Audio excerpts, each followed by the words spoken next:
I'm sitting here in the Netherlands with Edward Hartley, who is a pretty well-known networker. And it's great to have you in the Netherlands, by the way. How did you came here? Well, it was fairly simple. My good friend Igor told me to check my email after just chatting about his success. And everybody knows, we've been watching his success for probably the last 9-10 months. And he said, check your email. And there was a plane ticket from Atlanta to Amsterdam. And he told me, get on the plane. I said, but Igor, I'm busy. He said, get on the plane. So after kind of just thinking about it, I said, you know what?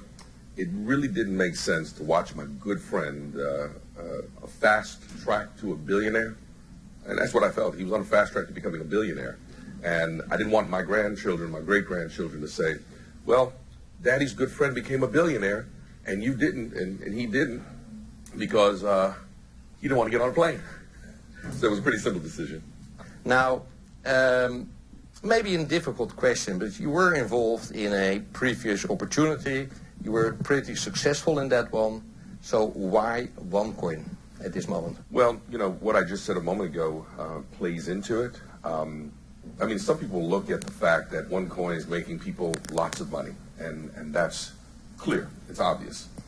But there's a greater mission, and because I'm a person from finance, my background, I'm a forensic accountant. I spent years consulting companies, looking at trajectories of patterns of where companies are going. And it was pretty hard to deny that there was a great deal of success, that the probability that OneCoin would become a dominant force in not just in cryptocurrency, but in the world economy, that was something that I just couldn't resist. When I didn't know, I didn't know.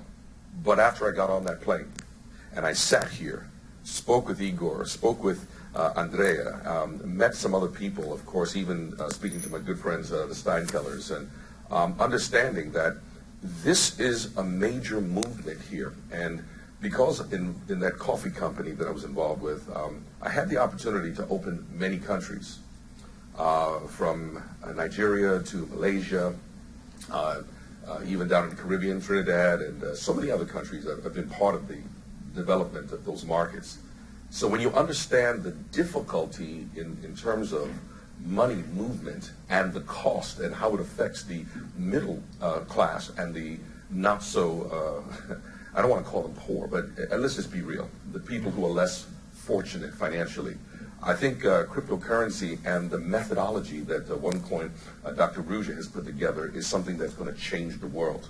Okay, now a difficult question, another one.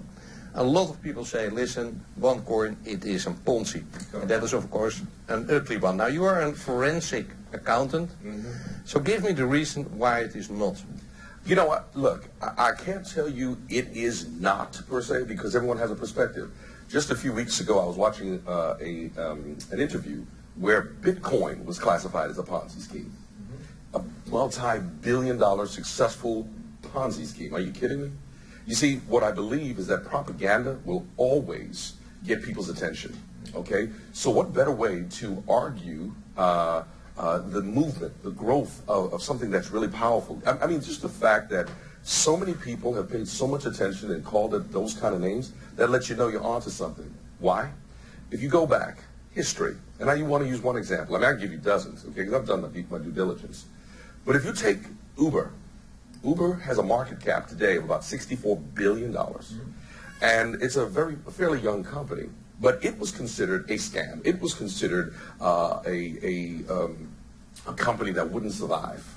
Why? Because the establishment. And again, I'm not trying to sound, I may be considered contrarianism, contrarianist, but I'm not an anarchist, okay? So what I'm saying to you is that, yeah, most people will put out negative publicity so that their, whatever their opposition will have a harder road to travel.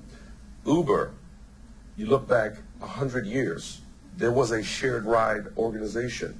There was a process just like Uber 100 years ago. And it was highly regulated. Why? Because the establishment didn't want it to be successful. It's called the jitney.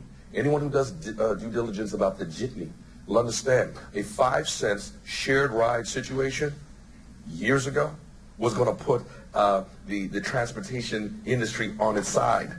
So they regulated it. It went away. In 2 years, it went away. Okay. So to wrap it up, you basically say, I go for it. Yeah, because I believe if it wasn't, look, if nobody pays attention to a dog that doesn't bark. Okay? Okay, so when you understand that there's a lot of noise that's being made, you have a $5 billion market cap in less than 2 years, over 2 million partners and members, and growing at a rate of over 150,000 per month. Yeah, there's a lot of people nervous. And what am I saying? I'm saying that the banking industry, the financial services industry, those who are capitalizing on the inability or the lack of ability to move money freely from country to country, from continent to continent, from person to person, they make tremendous amounts of money. You simplify that by bringing cryptocurrency by the use of a simple smartphone, just like Uber, a smartphone. Now you're changing the landscape, changing the dynamics, and creating more options for people. It erodes, it eliminates the profitability for the big establishment. So guess what? At a fraction of the cost, yes, I'm going to be one of those standing on that side. I'm planting my flag because I believe in the process. And when we prevail, they'll say, just like they said about the Wright brothers, they said those guys were crazy. We'd never be able to get that big hunk of metal up in the air and defy gravity. But guess what? I didn't come here by boat. He told me to get on a plane.